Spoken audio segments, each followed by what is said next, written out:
Ah la famille, c'est Q. J'espère que vous allez bien. Aujourd'hui c'est mercredi, nouvelle vidéo. On se retrouve aujourd'hui pour parler harnais ou collier.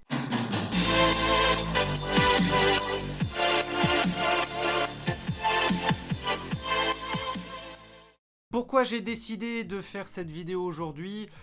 Pour ceux qui ont vu la vidéo sur ma visite du Maxiso avec Olive, on est allé visiter là-bas, on a reçu des cadeaux effectivement et j'ai acheté un harnais. J'ai acheté un nouveau harnais à Olive. Pourquoi? Parce qu'en fait, vous me demandez souvent quel harnais j'utilise pour Olive, etc. Je vous ai déjà donné mon avis plusieurs fois sur la question des harnais. Maintenant, aujourd'hui, on va parler collier et harnais.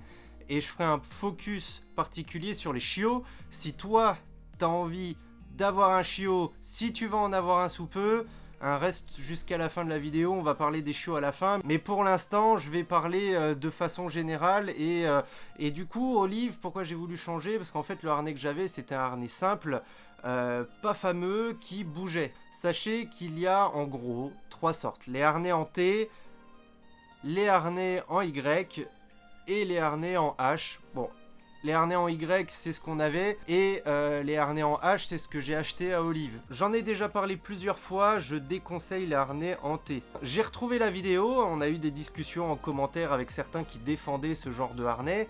Hein. Vous connaissez la marque Julius, je la déconseille totalement.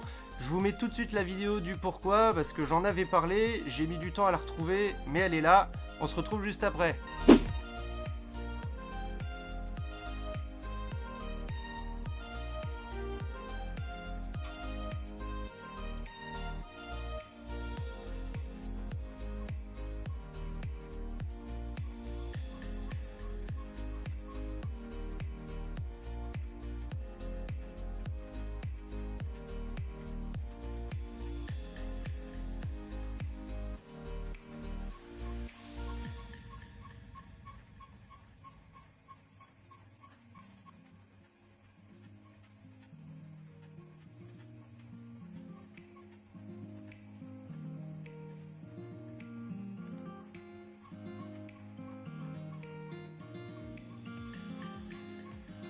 Donc voilà pourquoi je déconseille cette forme de harnais. C'est pratique, c'est super pratique à mettre et à enlever, mais je les déconseille totalement. Alors harnais Y ou H, c'est plus ou moins la même chose. Maintenant, je trouve les harnais en H vraiment parfaits pour le chien, bien que certains sont aussi dérangeants, hein, parce que vous l'avez vu dans la vidéo, pourquoi je déconseille les harnais en T, c'est parce qu'en fait ça déglingue la mobilité du chien, ça lui bloque les épaules, et certains gros harnais en H, ça bloque aussi la mobilité du chien, parce qu'ils sont trop imposants, ils sont trop gros. Il faut trouver un harnais parfaitement adapté à la morphologie de son chien, hein. Faut pas hésiter, et c'est l'utilité d'avoir un magasin plutôt que commander en ligne, à aller essayer des harnais. Parce qu'on a le droit d'essayer des harnais à Jardiland ou à Maxiso, avec aucune obligation d'achat. Donc n'hésitez pas à aller sur place pour tester, pour voir ce qui est le mieux, faire quelques mètres de balade avec son chien et voir ce que ça donne. Alors oui, je parle beaucoup du harnais, je parle très peu du collier. Pourquoi? Pour moi, le harnais, c'est beaucoup mieux qu'un collier. Alors bon, un collier pour un chien qui ne tire absolument jamais, qui est parfaitement au pied, ça passe. Mais dans la grande majorité des cas, il y a toujours un moment donné où ton chien, il va tirer. Quand il y a d'autres chiens, quand il y a des stimuli dehors, il va un peu tirer. Plus ou moins. Je conseille vraiment tout le temps le harnais et je vous conseille à chaque fois de tester, de prendre ce qu'il y a le mieux pour votre chien. Le harnais que j'ai pris, c'est bien. Je reviens, je vais le chercher. Voici le harnais que j'ai pris pour Olive. Donc c'est bien un harnais en H. Alors il faut savoir qu'Olive n'aime pas passer sa tête dans des trucs. Elle a jamais aimé mettre des harnais.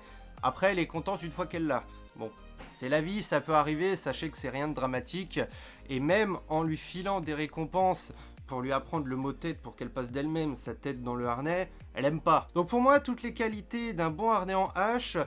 La première, on n'y pense jamais, c'est que la base ne soit pas trop dure. Que la base ne soit pas trop épaisse et trop dure. Parce que du coup, c'est pareil, ça va gêner la mobilité du chien. Donc ça, c'est le premier avantage. On n'y pense pas souvent, on pense à d'autres choses en premier, mais moi, je préfère vous parler de ça en premier. Ensuite, on a la poignée. C'est vraiment extrêmement pratique. Autre chose, Pour les chiens qui tirent plus ou moins, un petit peu, moi je vous conseille qu'il ait 2 boucles. Une boucle au-dessus, classique, et une boucle devant.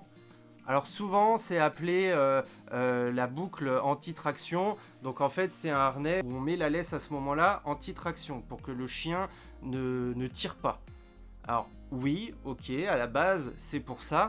Hein, effectivement, c'est pour que le chien ne tire pas. Si vous avez un chien, il va tirer et tout le poids va être mis sur l'avant, sur son poitrail, et comme il va tirer sur la laisse, ça va le faire se retourner, et s'il tire très fortement, il va carrément se retourner face à vous, et il va se sentir bien con. Moi, je lui ai trouvé un autre intérêt.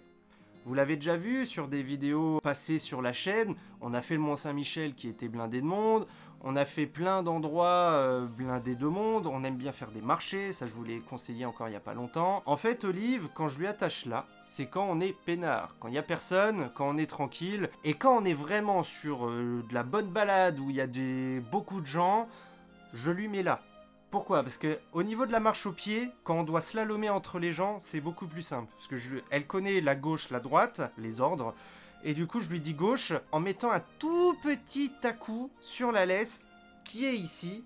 Et du coup, ça va lui indiquer, faut tout de suite que tu bouges et que tu me suives. Eh, mais normalement, ton chien, s'il est bien éduqué, il doit tout de suite bouger quand il est bien au pied. Ouais, bah écoute, c'est bon, je suis pas un spécialiste, je suis pas un éducateur, je fais ce que je peux.